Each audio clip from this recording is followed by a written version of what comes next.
آئے گا، ایک جملہ آئے گا، السلام علیکہ یا اسم اللہ الرضی، اے اللہ کے پسندیدہ ترین نام، علی نہیں نام، تم پر سلام ہو۔ اللہ اکبر، اللہ اکبر۔ تو اب یہاں نام سے بات شروع ہو رہی ہے۔ نام ہی برکت والا ہے اور ذوالجلال والاکرام ہے، کوئی اللہ کا نام ہے، کوئی اللہ کا نام ہے جو برکت والا بھی ہے، ذوالجلال والاکرام بھی ہے۔ اور ہم نے زیارت میں پڑھا کہ اے اللہ کے پسندیدہ نام، آپ پر سلام ہو، یعنی کوئی اللہ کا اسم ہے جو وجود رکھتا ہے، وجود رکھتا ہے۔ اچھا، تو آؤ آج پھر طے کریں۔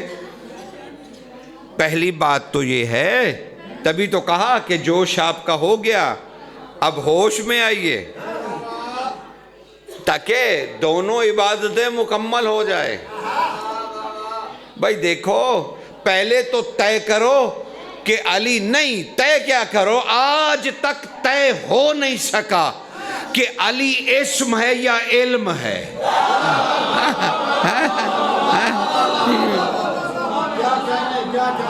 علی ایک اسم ہے یا علم ہے؟ آج تک دنیا یہ تو طے نہ کر سکی۔ اچھا، اب کہنے لگے کعبہ میں آئے، کعبہ میں آئے، کعبہ میں آئے، کعبہ میں آئے، کعبہ میں آئے، تو یہ علی کی فضیلت تھوڑی ہے، کعبے کی فضیلت ہے کہ علی نے آنا پسند کیا۔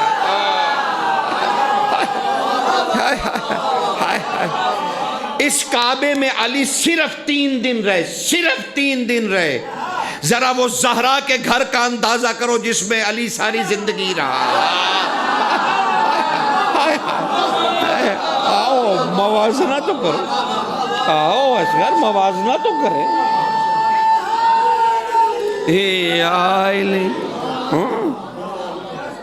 موازنہ تو کیجئے۔ جہاں علی ساری زندگی رہے وہ گھر کیا ہوگا؟ 3 دن کا وزن تو تم سے اٹھایا نہیں جا رہا ہے، 3 دن کا وزن نہیں اٹھایا جا رہا، اور جہاں ساری زندگی رہا اس کا اندازہ کرو وہ گھر پھر کیا ہوگا۔ جہاں 3 دن رہا وہ قابل سجدہ ہو گیا،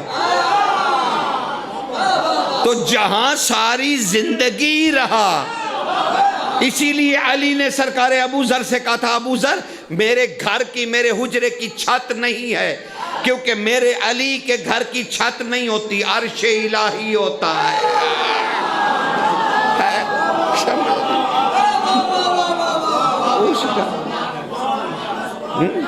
کعبے کی چھت عرش الہی نہیں کہلاتی،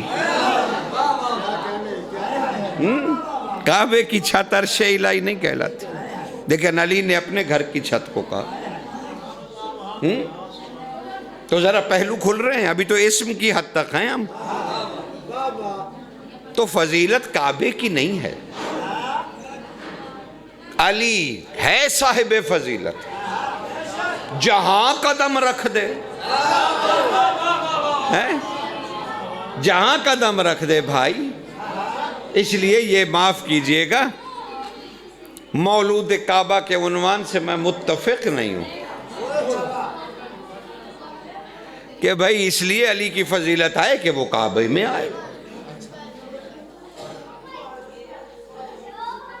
ابھی دیکھ لیتے ہیں کعبہ کس کی نقل ہے؟ بیت معمور کی۔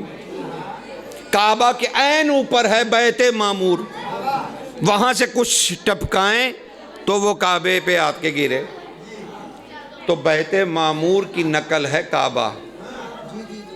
تو ایک نقل میں آنا علی کی فضیلت سمجھے؟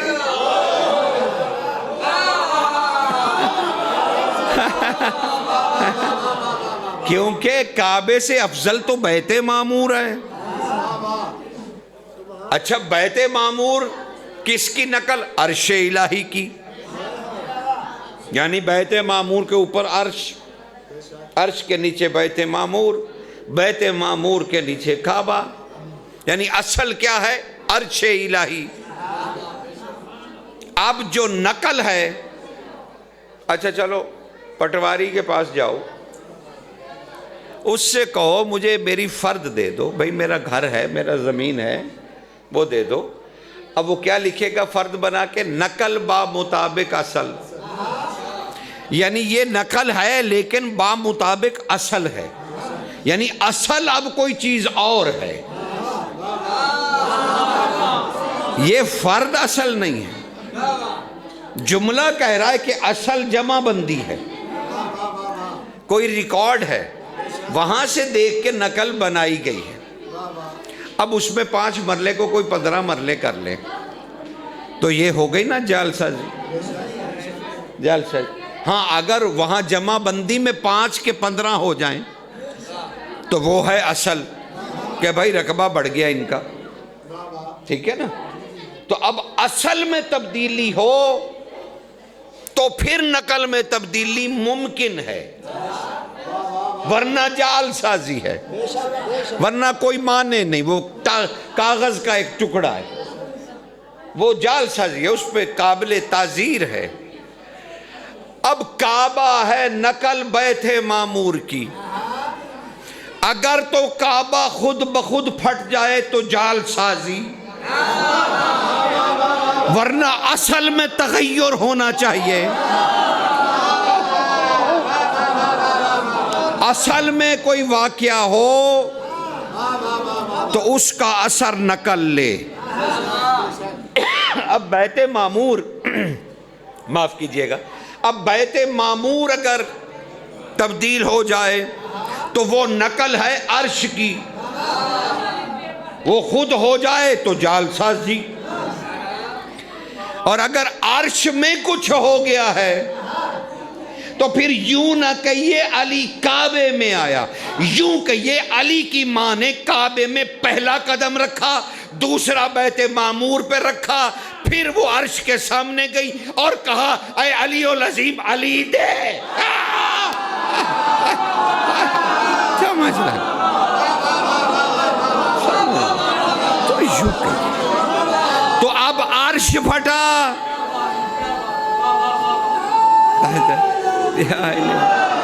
اب عرش پھٹا تو بیت معمور پھٹا، بیت معمور پھٹا تو کعبہ پھٹا، پھر کعبہ پھٹا.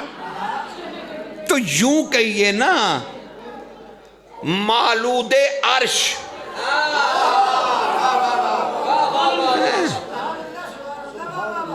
ایسا مؤثر کہ جس کا اثر بیت معمور بھی لے اور کعبہ بھی لے. سمجھ رہے ہیں؟ تو فضیلت کعبے کی ہے، علی کی نہیں. کعبہ افضل ہوا ہے علی کے آنے سے. اچھا اب یہ ذرا بتاؤ یہ حب علی کیا ہے؟ بھائی علی کا آنا تو تب پڑھوں گا نا جب پہلے مسئلے تو حل ہو جائیں. ابھی تک تو میں نے اسم کی بات کی، علی کے آنے کی بات کی، مقام جائے ظہور امام کی بات کی، تو تسلسل سے بڑھ رہے ہیں نا. ابھی تک اسم کا طواف کر رہے ہیں، ابھی تو وجود کی بات ہی نہیں. وجودی علم ہمیں دیا ہی نہیں گیا، کیونکہ ہمارے بابا آدم کو بھی اسماء کا علم دیا گیا، وجود کا نہیں دیا گیا. وہ بھی صرف ناموں سے واقف ہے، وجودوں سے نہیں. سمجھ رہے ہیں نا حضور؟ اب حضور بات یہ ہے تمہیں تھکانا بھی نہیں، تمہارے وہ جوش جذبے والے جشن کو ٹھنڈا بھی نہیں ہونے دینا، لیکن کچھ علم بھی ہے. کہ علی سے کچھ حاصل نہیں ہوا تو فائدہ کیا یہاں آدھی رات کو بیٹھنے کا، اور مجھے کیا فائدہ ہوگا آدھی رات کو یہاں آنے کا؟ اگر بچوں تک بات نہ پہنچے تو کیا پھر کیا ہم ہنسی مذاق کرنے آئے ہیں کیا؟ گو وہ بھی عبادت ہے، وہ ہنسنا بھی عبادت ہے علی کی محبت میں۔ لیکن علی کی محبت ہے کیا؟ بشارت المصطفیٰ میں ایک حدیث ہے، رسول خدا سے صحابہ رضوان اللہ نے پوچھا یا رسول اللہ ہمیں کوئی فارمولہ دیجئے کہ علی کی محبت ہم بڑھا لیں۔ رسول نے مسکرا کے کہا تمہیں کس نے کہا کہ علی کی محبت کیفیت ہے کہ یہ بڑھانے سے بڑھ جاتی ہے گھٹانے سے گھٹ جاتی ہے؟ وہ بھائی یہ کیفیت نہیں ہے۔ کہا مولا پھر ہے کیا؟ کہا اللہ کے عرش کے عین نیچے اللہ کا ایک ذاتی خزانہ ہے جس کا نام اللہ نے حب علی رکھا ہوا ہے، وہ خدا سے مانگنے سے ملتی ہے، ہائے ہائے ہائے، وہ خود بخود پیدا نہیں ہوتی۔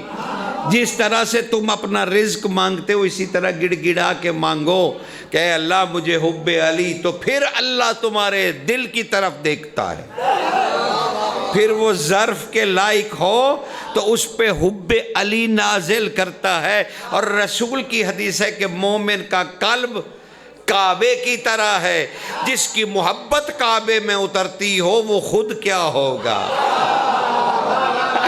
سمجھ لینا حضور۔ اور پھر یہاں بچے بغض علی کی بھی بات کر رہے تھے۔ بغض علی صرف قبر میں جا کے ہی کیوں پہچانا جاتا کہ بھئی مرو گے تو ایسا ہو جائے گا فلانا ہو جائے گا؟ کمال ہے، کمال ہے حضور، اللہ اکبر۔ مریں گے تو عذاب ہوگا، یہ ہو جائے گا وہ تو۔ بغض علی تو پہلے دیکھو بھی وہ ہے کیا، کسے کہتے ہیں بغض علی؟ آپ کہیں گے کہ بولا کون سی یہاں پہ کوئی پی ایچ ڈی کرنی ہے؟ بھائی بغض علی کا مطلب علی سے دشمنی نہیں حضور، آپ نے پھر بہت لائٹ لے لیا ہے، معاملہ سنگین ہے۔ ہاں آپ نے صرف یہ علی کی دشمنی کہہ کے بات گھما دی، اور نہیں بھائی۔ کمیل ابن زیاد نخعی انہوں نے امام خلق و عمر علی کے گھوڑے کو روکا اور عرض کی آقا میں سویا نہیں، مجھے بتلائیے یہ بغض علی کیا ہوتا ہے؟ علی بادشاہ نے کمیل کا کندھا ہلا کر فرمایا میں نے بھی یہ رسول اللہ سے پوچھا تھا۔ علی کہہ رہے میں نے بھی رسول اللہ سے پوچھا تھا کہ آقا یہ بغض علی کیا ہوتا ہے؟ کہا تو رسول نے ایسے ہی میرا کندھا پکڑ کے کہا تھا علی کیا تم نے مجھ سے نہیں سنا کہ تم علی کو کوئی نہیں جانتا سوائے اللہ کے اور میں محمد کے؟ میں نے کہا صدقہ یا رسول اللہ، بالا ہے بالکل ایسا ہی کہا آپ نے، سچ فرمایا۔ کہا رسول نے پھر مجھے ہلا کے کہا علی کیا آپ نے مجھ سے نہیں سنا؟ مجھ سے نہیں سنا، مجھ سے نہیں سنا کہ تجھے کوئی نہیں جانتا سوائے اللہ کے اور مجھ محمد کے؟ میں نے کہا صدقہ یا رسول اللہ، ایسا ہی ہے، آپ نے سچ کہا۔ کہا علی تو پھر دشمنی اس سے ہوتی ہے جسے کوئی جانتا ہو، جسے کوئی جانتا ہی نہ ہو اس کے ساتھ کیا دشمنی کرے گا؟ دشمنی تو تبھی وجود میں آتی ہے جب کسی کو کوئی جانتا ہو، تو جب تجھے کوئی جانتا ہی نہیں تو تجھ سے دشمنی ممکن ہی نہیں، تو تجھ سے دشمنی کا نام بغض علی نہیں ہے۔ تو میں نے کہا آقا و مولا پھر بغض علی کیا ہے؟ تو کہا رسول اللہ نے مجھے غور سے دیکھا اور کہا علی تجھ علی سے محبت کرنے والے کی طرف نفرت کی نگاہ دیکھنا بغض علی ہے۔ علی سے محبت کرنے والے، علی سے محبت سمجھ، علی سے محبت کرنے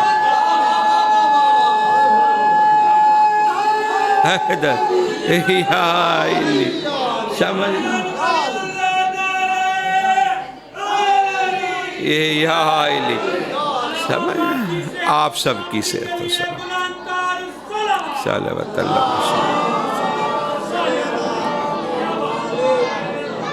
گزارش پہنچ رہی ہے حضور۔ کہ کیونکہ تجھ سے محبت کرنے والے کو دنیا جانتی ہے کہ یہ علی سے محبت کرتے ہیں، ہائے ہائے، اسی لیے اس سے دشمنی کرنا، تیرے چاہنے والے کی طرف نفرت سے دیکھنا کہ یہ علی سے محبت کرتا ہے، یہ بغض علی ہے۔ تبھی رسول نے پھر فرمایا علی، تبھی تو اللہ کہہ رہا ہے کہ تم میں سے اگر کوئی 70 نبیوں کے عمل لے آئے، کعبے میں زندگی گزارے، دن کو روزہ اور رات کو عبادتیں کرے، اور پھر وہ حجر اسود کے پاس میرے اللہ کی راہ میں مظلوم ظالم کے ہاتھ سے ذبح ہو جائے، اگر اس کے دل میں رائی برابر بھی بغض علی ہوا تو میں اپنے ہاتھ سے اسے جہنم میں داخل کروں گا۔ کہا یہ علی، یہ تیری دشمنی کے لیے نہیں کہا، تیرے چاہنے والے کی دشمنی کے لیے کہا۔ اللہ اکبر، سمجھ سرکار حضور، سرکار، یہ باریکیاں، یہ لطافتیں ہیں، یہ ہے ذکر کا حسن۔ اسے جانیے اپنے آقا و مولا کو، جو معمہ علمی ہے، آج تک انسان طے نہیں کر پایا علی نے خیبر کا دروازہ کیسے اکھاڑا ہے، کیسے اکھاڑا۔ بس آج تمہیں خاص حدیثیں سنانی۔ دیکھو علی کا آنا، ہمارے ہاں کوئی اگر الحمدللہ مومنین کو خدا علی کے صدقے میں اولاد عطا فرمائے، جب وقت ولادت ہو تو یہ گھر کا اندرونی مسئلہ ہے یا بیرونی؟ بھئی اتنا تو بولو میرے ساتھ۔ ٹھیک ہے 11-12 بجے مجھے کہا گیا کہ پڑھو، اس کا مطلب یہ تھوڑی ہے کہ آپ تھک جائیں۔ اندرونی مسئلہ ہے، کسی کو حق پہنچتا ہے کہ وہ اندر جھانکے؟ نہیں نا۔ ہم عام بشری تقاضوں پہ جھانکنا جرم سمجھتے ہیں، تم خدا کے اندر دیکھنا چاہتے ہو، یہ پیدا ہوا کہ نازل؟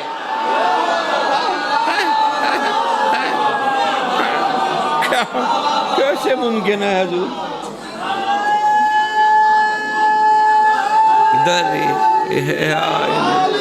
بحثیں ہو رہی ہیں، پیدا ہوا کہ نازل ہوا کہ ظہور ہوا؟ تمہارا ایشو ہے یہ، تمہارا مطلب کیا ادھر دیکھنے کا؟ تم دیکھو کہ کس سج دھج سے خدا نے بھیجا،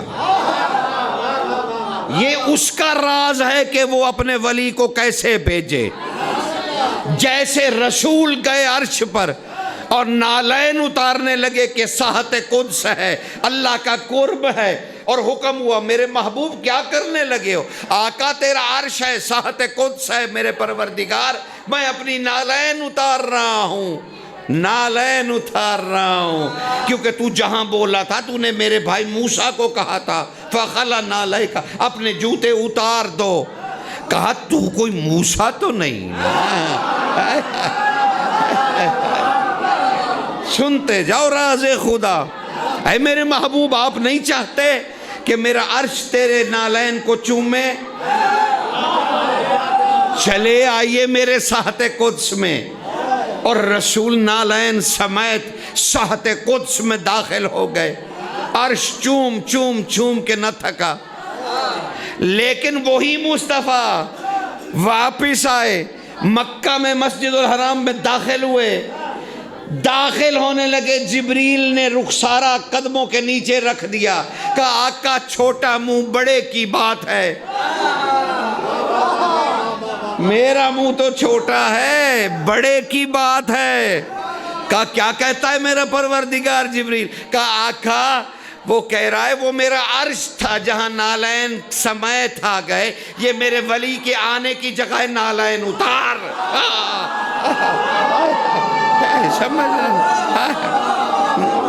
سمجھ رہے تو بہت سارے راز ہیں، کہیں نالین سمیت، کہیں اتارنے پڑے، سمجھ رہے ہو حضور؟ خدا وند عالم تمہیں یہ جشن مبارک کرے۔ خدا بندہ، کسی اور نے بات پڑھنا یا دعا کرا دوں؟ چلیں بھائی، آج آپ کی سزا یہی ہے کہ آپ کا وقت ختم ہو گیا، یہی سزا اچھی ہے۔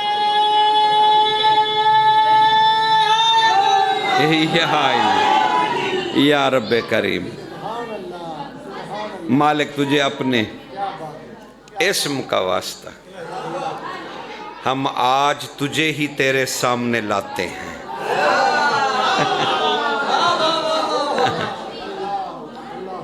ہماری ہر وہ حاجت جو ہم کسی سے نہیں کہہ سکتے، مالک اسے پلک جھپکنے سے پہلے علی کے صدقے میں قبول فرمائے۔ ہمارے ذمہ جو دعائیں ہیں مالک ان کو مستجاب فرمائے۔ خالق دو جہاں، ہم مانگیں گے تو اپنی اوقات ظاہر کریں گے، تو دے گا تو تو الہ ہے۔ تجھے محمد و آل محمد کے اس حق کا واسطہ جو تیرے نزدیک ان کا ہے، اپنی شان مطابق اپنے بندوں کو آج نواز، جو حاضر ہے یا مومن غیر حاضر ہے۔ دشمنان محمد و آل محمد کو غرق فرما۔ مالک ان خوشیوں کو جو ہماری بہت تھوڑی سی ہیں، بلا شبہ عرشی خوشیاں ہیں، مالک انہیں ہمیں نصیب فرما، ہماری زندگیوں کو دراز فرما، بخت اور عزت اور رزق کے ساتھ، جو اس ملک میں ہیں یا اس ملک سے باہر ہیں۔ مالک ان تمام مومنین مومنات بچوں اور بچیوں کی حفاظت فرما، شر شیطان سے ہمیں محفوظ فرما، رزق بابرکت نواز۔ مولا ہمارے ملک کی حفاظت فرما، ہمارے ملک کے حالات اور معاشی حالات کو درست فرما، مولا تنگ دستیاں دور فرما۔ مالک ہر سوال کرنے والے کا سوال تو مجھ سے بہتر جانتا ہے، مولا عزتوں کے ساتھ اس کے سوال کو پورا کر دے۔ خالق دو جہاں حاجتوں کو پورا فرما۔ یہ انجمن محبان سبت رسول، مالک ان کے ارکان اور ان کے بانیان پہ عزت و کرم اور شرافت اور رزق نازل فرما، ان کی توفیقات میں اور ہم سب کی توفیقات میں اضافہ فرما۔ تمام مومن مومنات جو اس دنیا سے چلے گئے، میرے پروردگار انہیں اس ثواب میں شامل فرما۔ میرے اللہ میرے بچوں کو پڑھنے لکھنے کی توفیق عطا فرما، انہیں دین سے عشق عطا فرما، مولا انہیں بڑے عہدوں پہ پہنچا تاکہ وہ اپنی قوم و ملت کی خدمت کر سکیں۔ اے خالق دو جہاں، تجھے عزت سیدہ طاہرہ کا واسطہ آج کی خوشیوں میں ہم میرے مالک اپنی اوقات کے مطابق تیرے ولی اور تیری حجت صاحب العصر والزمان کی بارگاہ میں مبارکباد پیش کرتے ہیں۔ ہم حقیروں کی طرف سے اس مبارک کو قبول فرما۔ یا رب محمد و آل محمد صلی علی محمد و آل محمد وعجل فرجهم واہل قدومهم من الجن والانس من الاولین والآخرین۔ صلوات اللہ و صلوات ملائکتہ و انبیاء و رسلہ و جمیع خلق علی محمد و آل محمد والسلام علیہ ورحمۃ اللہ وبرکاتہ۔ نعرہ حیدری۔